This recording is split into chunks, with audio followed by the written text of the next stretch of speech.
Bienvenidos a un programa más de Página de Análisis. En esta ocasión nos acompañan columnistas muy reconocidos y conocidos por ustedes, los cuales les damos la bienvenida a su casa, que es el periódico Victoria, como es el caso de Alberto de la Rosa. Gracias, ingeniero. Y Jesús Nevares.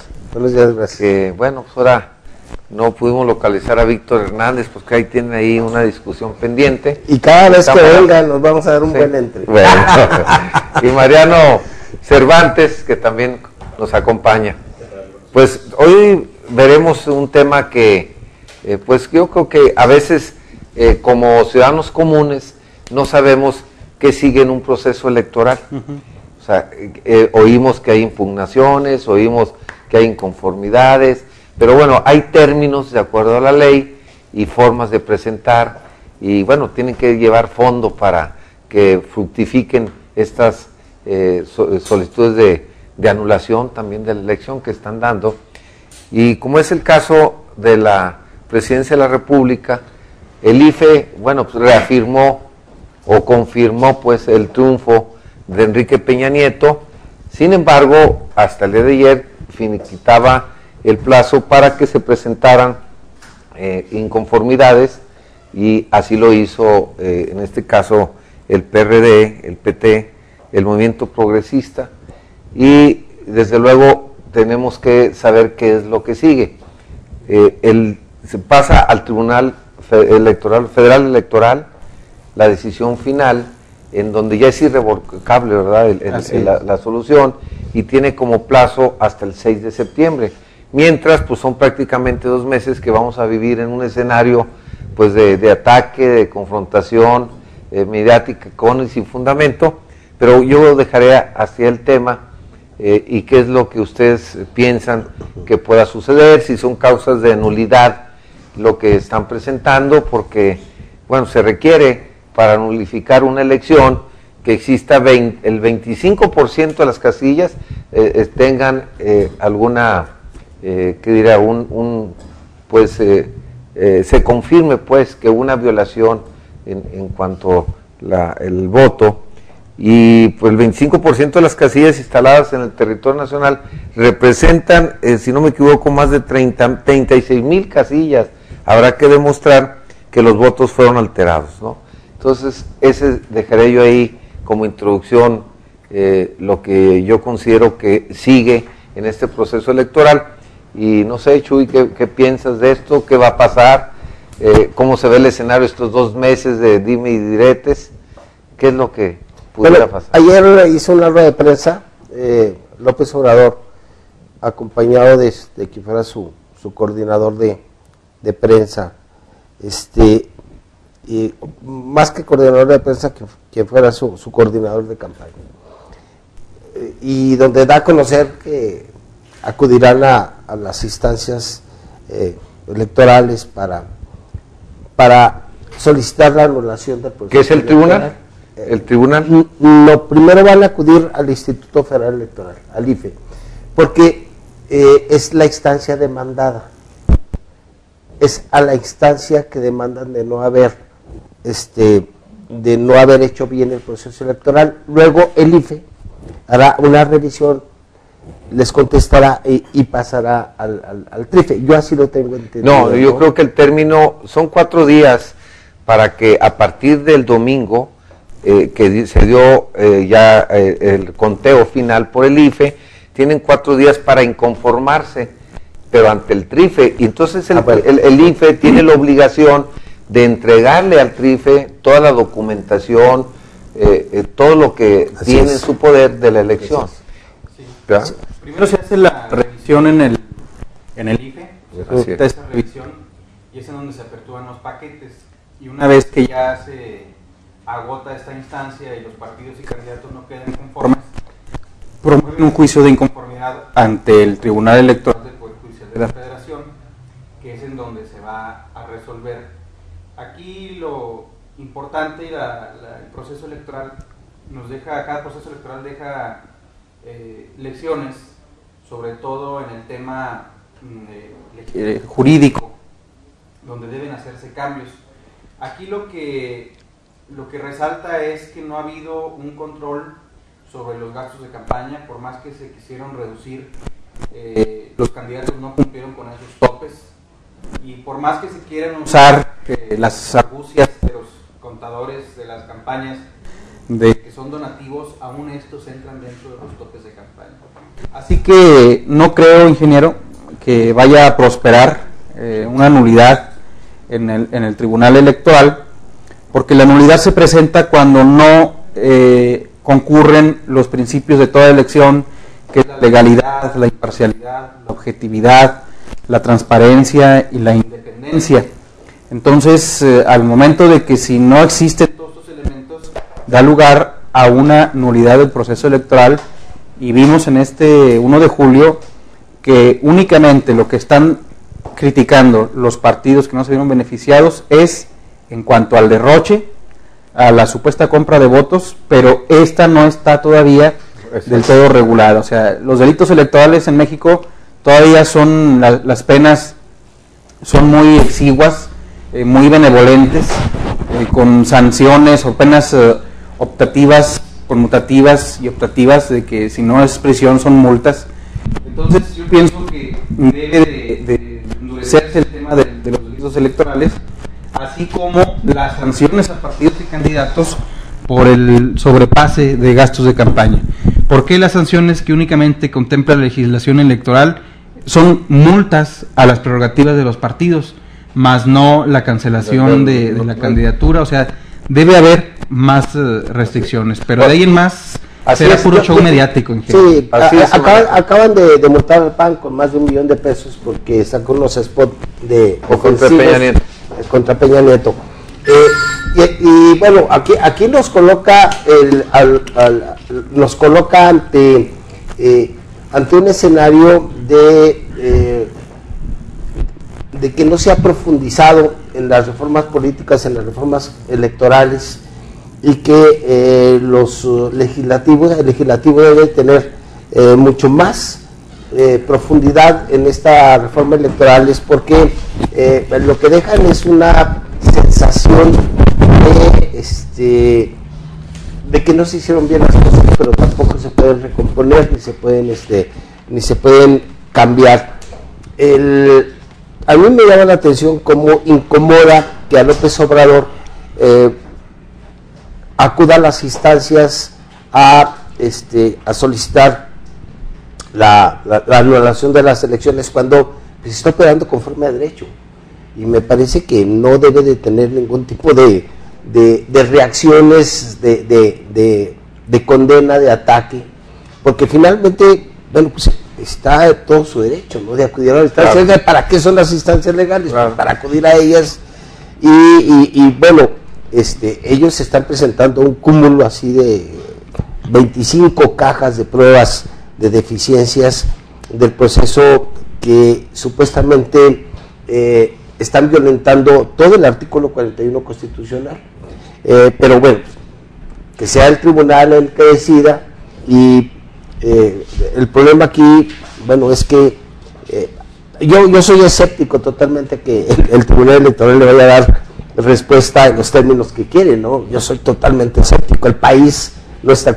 O sea, coincides con Beto que al final de cuentas el TRIFE va a confirmar. Sí, pero con un matiz de interpretación, por insuficiencia de la ley electoral, porque no tiene contemplados, claro. Bueno, creo que coincidimos, tiene contemplados muchas violaciones, y en ese sentido, pues deja, aun cuando rechace y confirme el triunfo de Peña Nieto, lo deja un tanto debilitado. Bueno, tiene que de alguna manera revisarse la ley electoral, por como dice Beto y como coincidimos yo creo todos, de que tiene todas lagunas que realmente permitan que exista equidad.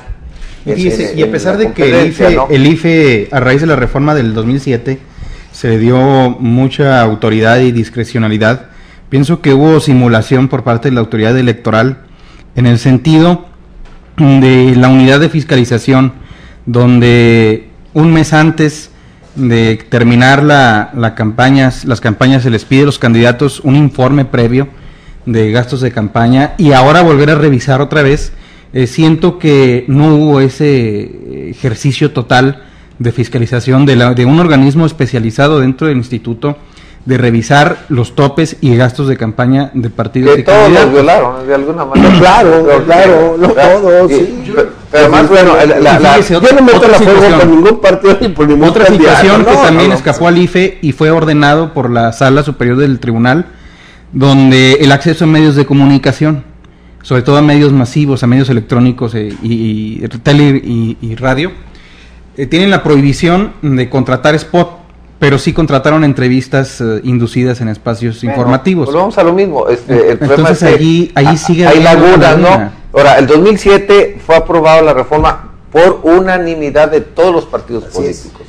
Yo sí quisiera apuntar que buena parte de las impugnaciones, de las inconformidades que se dan contra los resultados del proceso electoral, y luego llama la atención que se dan cuando ya están los resultados, pero antes de los resultados como que todavía no se dan cuenta, no lo hacen, pero bueno, gran parte de estas impugnaciones no se deben tanto a las irregularidades, se deben en buena medida a la subcultura, a la mediocridad política de algunos caudillos, de algunos políticos que quieren ganar a toda costa y más allá de toda posibilidad, o por lo menos quieren hacer ruido, saben que van a perder en muchos de los casos, esto hablando en general. Hay quienes ya saben que van a perder, que saben que no va a ser favorable el resultado en los tribunales y de todas maneras impugnan. Esa subcultura de no saber perder, de no saber entender, como ocurre en otras civilizaciones, de otras sociedades, donde el que perdió no se da cuenta, dice, bueno, es más, incluso antes de conocer el resultado oficial ya saben que van a perder, ya saben cómo va la situación. Y que es insuficiente la ley, por supuesto que es insuficiente, pero también en este caso, en el caso particular de la contienda presidencial, no nada más es insuficiente la ley, también son insuficientes los argumentos. No hay argumentos suficientes, no es sólido lo que las impugnaciones están proponiendo. La más fuerte que argumentan, que es la supuesta compra de votos o la inducción de votos, la inducción a través de las encuestas y la compra a través de si las tarjetas de Soriana o si el monedero Monex o esas cosas. Yo quisiera saber si alguna de esas cosas no las hizo el que ahora acusa. Por supuesto que también compró o intentó comprar votos, por supuesto que lo hizo. Y por supuesto que también, ¿qué objeto tenía que él más de una vez, varias veces en muchos discursos? Y yo también tengo encuestas y en mis encuestas voy ganando. ¿Para qué lo decía? Pues para lo mismo que lo pudo haber dicho el otro. O sea, estamos en las mismas circunstancias. Tan malo es el Pinto como el Colorado.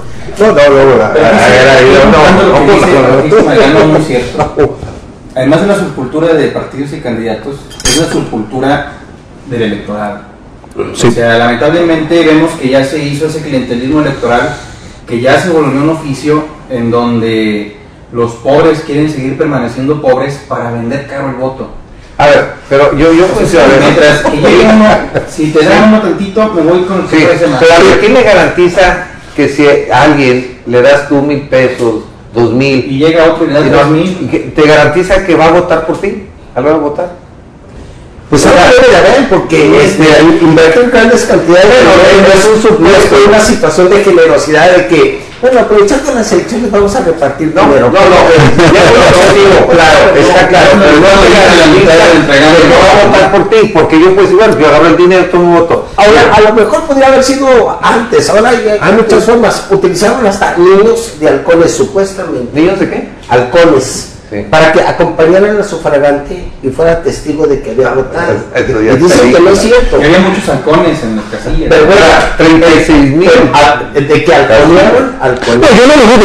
Incluso puede darse el caso aquello que decían de que le tienen que tomar la foto de la boleta o de que tienen que llevarse la boleta en blanco para hacer bueno, vaya y vota por mí. No, ahora me comprueba. Pero eso puede darse el caso, pero son mínimos y son todos. Mínimos o máximos, ¿cuántos fueron? Pues no sabemos. No, nadie lo puede probar. No hay problema. Muchos periodistas subiendo a su Facebook las fotos de la boleta que tomaron. Era para quedar bien, de barreras, ¿no? Sí, Pero ¿cómo es posible que eso eso sí, por mucho no, yo conocía uno nada más. Eso existe a nivel social y Pero, No hay que olvidar que mi voto secreto es prerrogativa mía. así es. Te voy a leer textualmente lo que dijo Arturo Núñez. Arturo Núñez es virtual gobernador de Tabasco, está impunado. expriista, fue presidente de la legislatura federal y fue, si no me equivoco, el primer director del Instituto Federal Electoral cuando dependía de la Secretaría de Gobernación. Sí. Es una gente muy conocedora del aspecto electoral. Ahora es del PRD. Y él es el que está dentro del grupo de defensa de López Obrador. Textualmente dijo, al amparo del voto secreto, con esto de que se compraron votos o no, dice, al amparo del voto secreto, demostrar que el voto es comprado es prácticamente imposible, ya que los votos que están ya en las urnas, ahí están. Si fue voto comprado o fue voto libre, eso no lo se puede decidir ya en la urna. O sea, prácticamente lo está reconociendo. Acción Nacional dice, ha reconocido que no existen elementos que justifiquen una impugnación al proceso electoral. O sea, esto lo dicen ya los dirigentes. O sea, no hay el fondo. Sí hay lagunas, La inducción, sí hay la inducción previa a ir, sí hay inequidad quizás en muchas cosas. Y la intención de comprarlo, sí hay. Lo que tiene es que reformar la ley y entonces sí poner candados fuertes y aplicarla para que evitar ese tipo de prácticas. Yo digo que sí hay. Ya en la urna, ya puesta en la urna no lo puedes comprobar. Que sí hay elementos y de cierta contundencia para Pero no anular, no pueden anular. para influir en un proceso electoral. No, sí, hay mucho. Sí, desde la inequidad, dicen, bueno, todos pasaron los topes de campaña, los superaron. Es que todos son iguales, pero hay unos más iguales que otros. No es lo mismo el igual de un partido que derrama, no sé, 1.500 millones de pesos a uno que derrama 400, ¿no? Y sus pero bueno, como la violación es lo mismo, o sea, hay una violación que están más pobres que otros. No, pero en un sentido pragmático, el objetivo lo tiene y lo logra el que invierte más de manera ilegal. Ahora, ¿de dónde salen esas grandes cantidades de dinero? Es otro de los cuestionamientos, ¿no? Si es ilegal, si viene del crimen. Pasando si los topes, si ya es ilegal, así sea un peso más o un millón. No puedes decir, bueno, este violó poquito la ley y este muchote, entonces a este no le hacemos nada. No sabe lo que nomás No, es el que violó la ley. Efectivamente, hay una subcultura terrible. Aquí lo importante es ganar a como dé lugar, y el que tiene más fuerza gana de manera más arbitraria que el más débil. Sí, finalmente así es. Pero también está la subcultura social del elector, la cual nadie quiere que se supere. Nadie quiere que se supere, porque es como la pobreza. ¿A qué partido, a qué candidato, a qué gobierno le interesa que se acabe la pobreza en nuestro país? A ninguno, porque la pobreza es la utilización óptima para conservar y llegar al poder.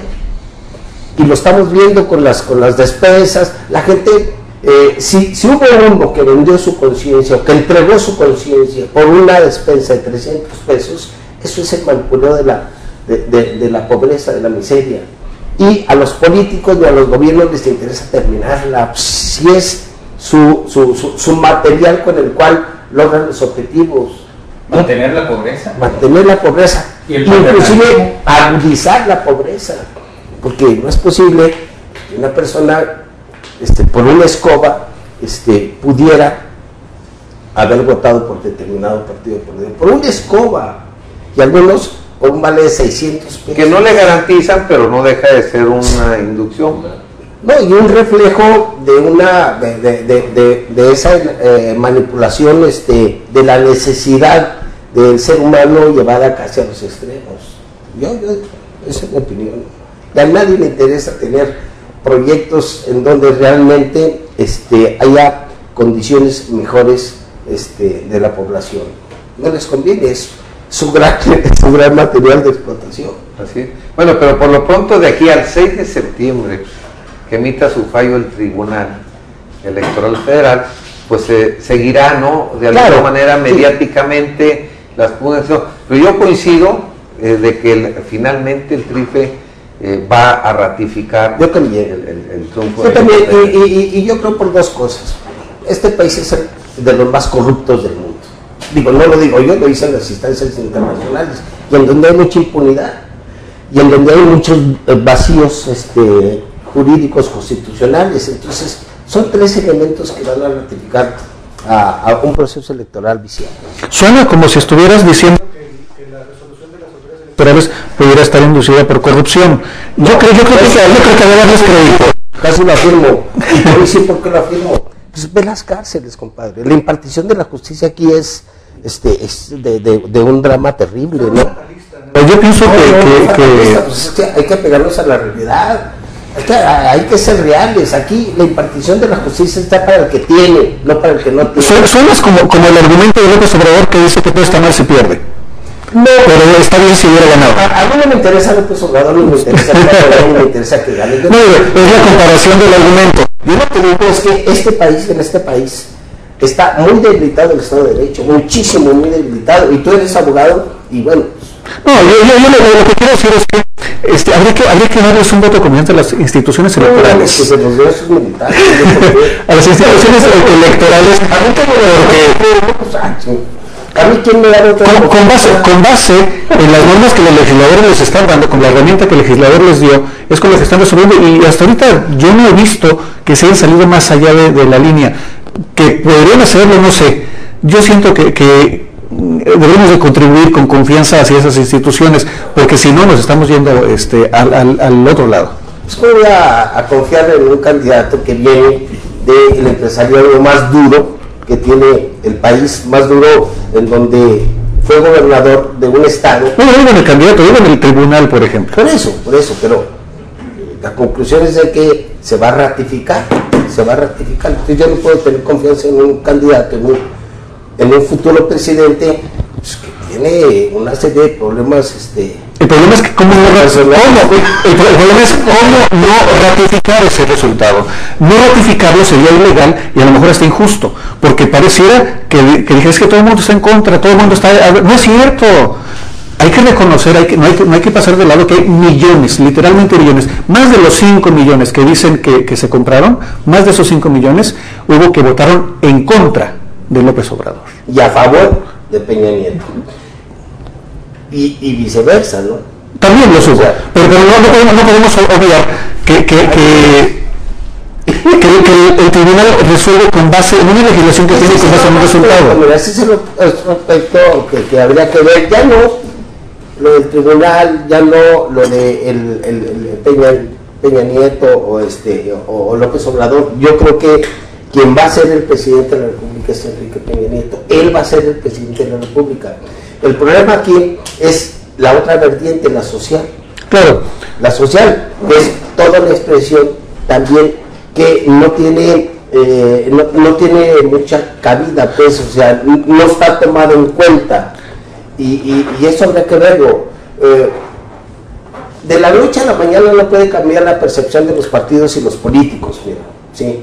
Y los partidos y los políticos y las instituciones son de las que menos credibilidad tienen en la sociedad, ¿sí o no? Claro, pero corregir la inequidad, corregir la corrupción, todo eso que pasó no se resuelve quitándole o no ratificando el triunfo de Peña Nieto, no se resuelve dándoselo al contrario, eso sería una muestra de la peor inequidad, de la peor injusticia. Bueno, a lo mejor, o por lo menos ilegalidad, mínimo la ilegalidad. A lo mejor, porque ¿qué tal si lo hacen? No, eso es. No, se está en el tribunal. Bueno, no puedo decirle, el tribunal va a decir. No, tiene razón, no podemos prejuzgar. No, pues sí, pero como que es. No es cierto. Todo lo que decimos no se resuelve con el fallo del tribunal. Ese es el problema de todos. Dicen, no, hombre, ya, si está en un tribunal. Y si hay que tener confianza, hay que tener confianza. Bueno, aquí lo que pasa es que nomás estamos nosotros visualizando qué es lo que pudiera fallar el tribunal, no quiere decir que lo va a hacer así, claro, en base a las pruebas que se están dando. Yo coincido en que el tribunal va a ratificar el triunfo. Pudiéramos ver como una base que es necesario que se revise nuevamente la ley electoral justamente para tratar de tapar todos estos vicios que se presentan en la práctica y en cada elección, y justamente yo creo que es modificable, ¿no? Muchos de los... Cada elección deja eso. Cada elección, cada proceso electoral deja que se modifique la ley electoral. Claro, el marco claro, siempre va, exactamente. O sea, ¿qué trajo como consecuencia el fraude o la caída del sistema del 88? El nacimiento del Instituto Federal Electoral, un organismo autónomo, igual hasta la elección del 94 ya la dotación de autonomía. La elección del 2006 trajo como consecuencia que se regulara el acceso y la compra de espacios en radio y televisión. Se restringió únicamente para que fuera el tiempo del Estado, se iba a hacer un sorteo a los partidos por minutos. Ahora ya vimos por segunda ocasión que se aplican estas reglas electorales y estuvo medianamente controlado el acceso a medios de comunicación. Fue más equitativo, ¿no? Y ahora, ¿qué nos deja como consecuencia de esto? Bueno, pues revisar el catálogo de delitos electorales, endurecer las penas, darle más autonomía y movilización a la Fiscalía Especializada para los delitos electorales. No hemos visto ninguna persona que esté comprobando una pena por delitos electorales, y tenemos que ver también las sanciones en el caso del rebase de topes de campaña, o sea que ya también no solamente las sanciones sean pecuniarias, sino también en quitarles y revocarles el registro a los candidatos. Entonces se requiere un poco más de dureza en esos aspectos, y va a ser cuento de nunca acabar, porque el próximo proceso electoral van a resurgir nuevas mañas. Pero los partidos tienen abogados que están estudiando constantemente la legislación para encontrar recovecos y por ahí irse, que fue lo que pasó ahora con los medios de comunicación, y como lo aprovecharon ahora con el tema de la inducción o compra del voto. Entonces va a estar en constante movimiento. Aunque ahora metieron al UNAM, al Politécnico, para estar dándole seguimiento a todos los medios de comunicación, y creo que más o menos resultó equitativo. Sí, más o menos. Hay que echarle un vistazo aquí también. Fue un simulador, Hugo García Cornejo, porque a nivel local el monitoreo no funcionó del todo. No, pero aparte de la entrevista. Rebasando, pero se supone que también deben ser equitativos en cuanto a las entrevistas, darle a todos los candidatos políticos. Es muy difícil en esa parte, porque no debe de perder de vista que un espacio noticioso, poniéndolo así, está sujeto a toda la subjetividad del periodista. Claro. Y es muy difícil que tú me digas a mí qué es noticia y qué no es noticia, porque es mi propia percepción. Es muy complicado, pero si llega a ser equitativo, eso no me queda duda. La obligación es abrir el espacio a todos. Esa es la obligación que marca la legislación. Entonces, sigue habiendo algunos temas importantes. No se vio la necesidad ahora todo el mundo pensaba que se iban a regular, por ejemplo, las redes sociales. No hubo necesidad, no influyeron tanto. Es algo que López Obrador tenía el mayor ejército, no funcionó. Se vio que no solamente en redes sociales, sino también a nivel territorial se requiere la presencia. Entonces, por lo menos concluimos en estas lecciones de endurecer el catálogo de delitos electorales, las funciones de la Fiscalía Especializada, así como revisar los topes y gastos de campaña, no solamente reducirlos, sino obligar a partidos y candidatos que cada vez gasten menos. Es una constante del clamor ciudadano de que tenemos campañas, no solamente campañas muy costosas, sino solo el proceso electoral, el mantenimiento del IFE, la compra del material electoral, todo eso es muy costoso. Sí, es de los más caros del mundo. Entonces se debe buscar la manera de tratar de resurgir, de tratar de tener una legislación de avanzada, pero esto no se logrará si persiste la subcultura del grueso del electorado mexicano, todavía de estar expensas de la dádiva y de que llegue un salvador, un mesías a tratar de levantar esta patria por nosotros. Ahora, nosotros no somos capaces. Dentro de esa modificación no nomás se refiere al aspecto de elecciones, ¿no? También en partidos, porque los partidos se volvieron el mejor negocio familiar que se tenía y se tiene todavía. Es decir, muchos que no alcanzan el 2% se pegan a uno grande para tratar de colgarse ahí y pero tratar su registro. No está contemplado eso. O sea, esa fue otra cosa que también se debe de tratar de regular, de modificar. Se suponía que con las coaliciones se juntaban y todos los votos obtenidos por coalición eran para los partidos por igual. Sí, se divide. Entonces ahora se divide, es la candidatura única, por eso hubo tanta confusión en la hora de votar y tantos votos nulos, porque los partidos, aquel partido que obtuviera ese voto para ese contaba. Entonces vimos ¿que afectó al PRI? Y afectó al PRI y vimos que no trajo ninguna consecuencia para el mantenimiento de los registros. ¿Por qué? Porque ¿qué hicieron el caso del Verde Ecologista para asegurar ese registro? Ir en alianza en otros estados, en varios distritos y senadurías, y las argucias del voto nulo que finalmente le benefició tanto como a Nueva Alianza. Entonces, si se quiere controlar el registro de los partidos pequeños, debe haber otro mecanismo y no ese que se implementó, que no se socializó, que no se difundió y trajo como consecuencia una vasta cantidad de votos nulos, y esta cantidad pues genera suspicacias, y es en donde dicen, no, pues es que fue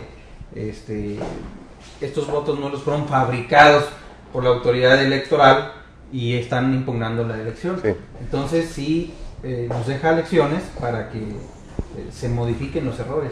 Cayendo un poquito en la especulación, suponiendo que se ratifique el triunfo por el TRIFE a Peña Nieto, comentamos que las acciones inmediatas que debe de hacer, una es, bueno, pues el combate a la impunidad, que aquí se está hablando entre otras cosas de seguridad, pero impunidad en todo el aspecto que entra de corrupción, en todos los aspectos. Y entonces decían, bueno, pues vamos a ver, y como el buen juez por su casa empieza, pues yo creo que posiblemente Peña dé un golpe duro, y quizás el caso Moreira llegue hasta que se detenga, O sea, puede ser. Entonces yo creo que aquí Peña tiene que demostrar que no importa quién sea, cercano, lejano, el partido no, justamente para empezar a que la gente que conciba que efectivamente va a haber un ataque a la impunidad, sea quien sea. Sería un caso importante. Otro sería, que lo trató ya Beto en una columna, yo recuerdo, la posible, pues más que refundación del PRI, es el cambio total, inclusive hasta de siglas, se habla del PRI con otro nombre, con otros estatutos, con otra visión del país moderno, y que entonces sí el nuevo PRI que se menciona tenga fundamentos estatutarios para que pueda crecer. Y eso obviamente depende mucho también del líder natural que va a ser Peña Nieto del partido, ¿no? Aquí yo veo dos situaciones. López Obrador puede entrar a un desgaste muy fuerte, fuertísimo, y puede desaprovechar todo ese capital que hizo en ese proceso 15 millones sí hace obsesión lo de la presidencia de la República, y si quiere jalar a toda la gente en torno a esa obsesión. Y yo escribía que debe de orientarse pero a la constitución de un partido político que en donde se pueda tener un contenido mucho más democrático, mucho más honesto, porque no lo tiene el PRD, no tiene el PT. Trae desgastes muy fuertes en cuanto a la honestidad y en cuanto a la corrupción, trae desgastes. Entonces, si insiste únicamente en la orientación y la obsesión de la presidencia de la República, puede entrar a desperdiciar ese capital. Y por otro lado,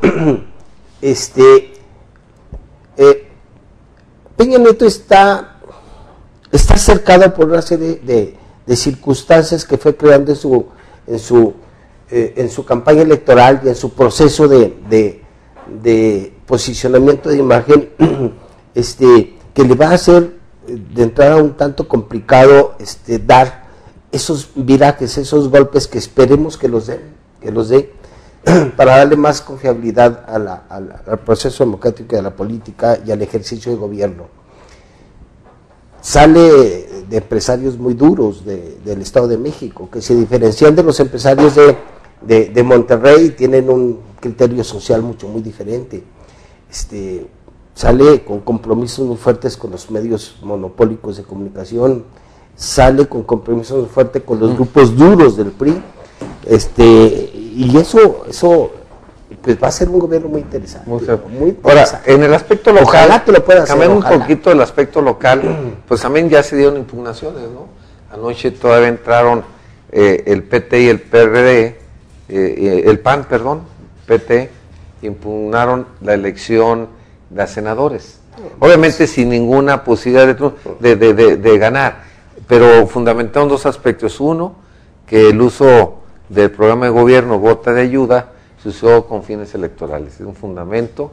Y el otro recurso que presentan es que el candidato electo a senador Ismael Hernández Deras, pues utilizó recursos que no permitidos, pues, para promoverse, y también lo están cuestionando en ese sentido. Obviamente no va a fructificar, no tiene un fondo jurídico de nulidad, sin embargo, pues ahí está el ruido que se va a hacer. Es ruido. Y el otro, el cuarto distrito, ¿no? Sí, muy pobre. Y el otro, el cuarto distrito, bueno, pues que ya se anunciaba que estuvo un poco más apretado en la votación, que también yo considero que no va a fructificar lo que presentó el PAN y el PT, ¿no?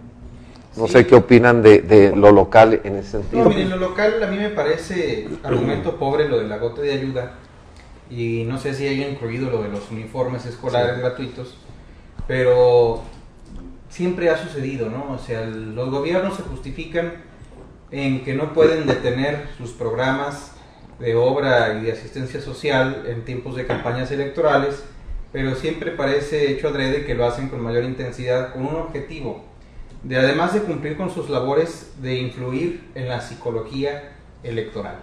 O sea, eso a todos nos queda claro, pero no cuidando todos los aspectos de no hacer referencia en usarlos directamente a un partido o candidato, sino simplemente la marcha natural de las cosas.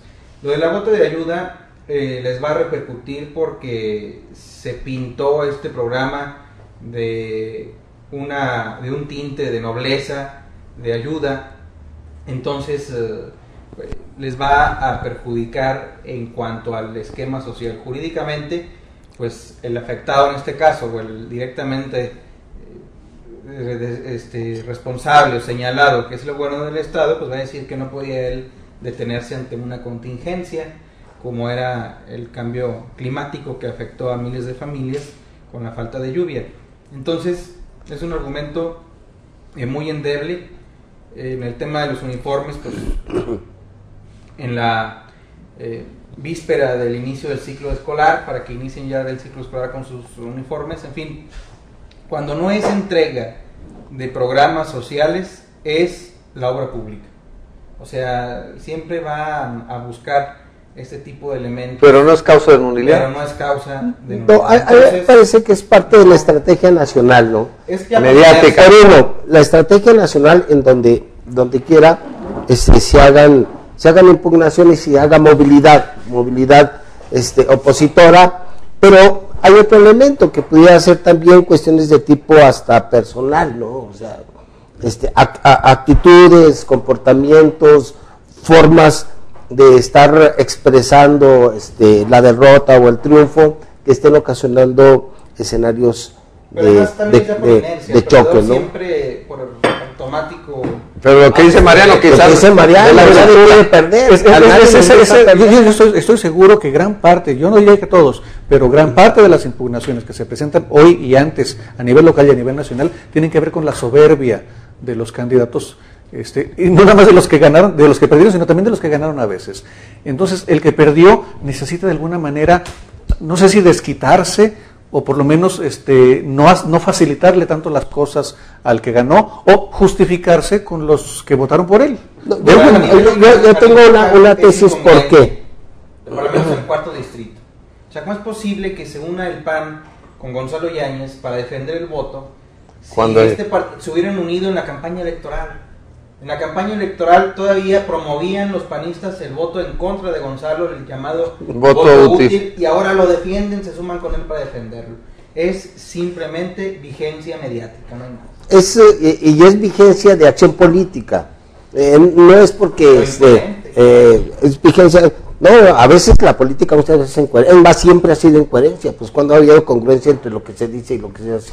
La política aquí en este país es fantástica y es incongruente. Pero es pleno vacío.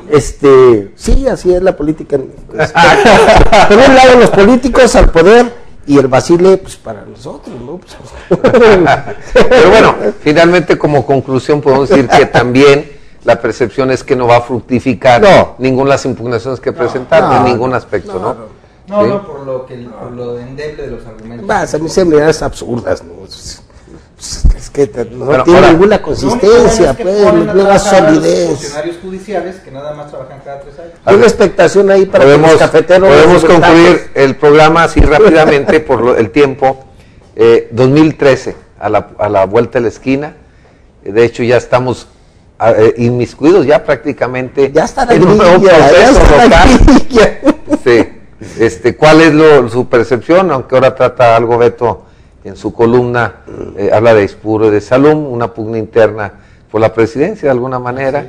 Pero yo creo que también los demás partidos también ya están saliendo de un proceso y afilando ahora sí que el hacha para la que sigue, ¿no? Toda esta convulsión que está preparando tiene que ver con eso, o sea, no perder mi fuerza electoral, no perder mi fuerza política con vías al proceso que se avecina. Y que bueno, de entrada entre el PRI con más fuerza, ¿no? Por el triunfo electoral federal y eso los presupuestos de los 3 supuestamente esperamos que no haya que no se debilite en una confrontación entre las gentes que aspiran a los ayuntamientos y a las diputaciones locales. Sí. Y aquí habría que notar también alguna situación interesante en cuanto a los actores. Viendo los 3 partidos que podrían realmente disputarse la presidencia municipal en el PT, yo no veo más que Gonzalo Yáñez y seguramente... ¿Aguantará otro desgaste, Gonzalo? Yo pienso que sí, porque es la negociación. Es parte de lo suyo. Claro. Es parte de lo suyo, es su chamba. Es su chamba. Y si no trae muy bien pagada, extraordinariamente pagada. Son muy buenos, es su chamba. Con las cuales pueden negociar con la fuerza que más incline. En el caso del PAN, veo lo que escribe hoy Beto, que efectivamente ya viene ahí la disputa. Salum, Aispuro, yo creo que sí les mete ruido. Yo creo que no está tan seguro como la tenía Salum. Y creo que es una tentación fuerte. En el PRI algo que yo noto es que este proceso, desde que empezó hace un año, con la selección de candidatos, ruido y demás, dejó muy claro que los nuevos valores del PRI, esos nuevos valores que se ven en Villegas, no funcionan. No puede apostarle a ellos, tiene que pensar en los cuadros consolidados. ¿Está en el ánimo del grupo en el poder? Está en el ánimo, pero no tiene no ha demostrado capacidad. No, pero pues ya en política y más aquí no se requiere capacidad. Riesgo para el partido. No, se quiere un soporte de apoyo sólido. Riesgo para el poder. No puedes poner a competir a Esteban contra Gonzalo, por ejemplo, o contra Salum, o contra Aispuro, tampoco. Por favor, ni él tampoco. Pues mira, yo me apunto, por si les faltan candidatos, pues yo me apunto. ¿Yo voto por ti? Pues bueno, y esperemos pues que este proceso local, ya que estamos inmersos, pues va a dar mucho que decir y analizar, ¿no? Diputaciones, regidurías, reacomodo, al final que salen del Congreso Federal, pues habrá que ver. Bueno, y después entramos de las delegaciones federales, que ya alguna gente las anda repartiendo, ¿no? Pero bueno, esperemos que las delegaciones que lleguen, ¿no? Pues bueno, quiero nuevamente agradecerles a nuestros compañeros columnistas del periódico Victoria, a Beto de la Rosa, Luis Nevares, Mariano Cervantes, que nos hayan acompañado en este programa de Página de Análisis, esperando que la próxima semana pues nos acompañen los que nos están viendo y escuchando en un programa más que se va a poner bueno también, porque vamos a analizar quizás en qué circunstancias entran los partidos a este proceso local. Perfecto. Muchas gracias. Esta fue una producción de Victoria Editores SADCB. Para mayor información, visita nuestro sitio web www.periodicovictoria.com.mx o consulta nuestra edición impresa.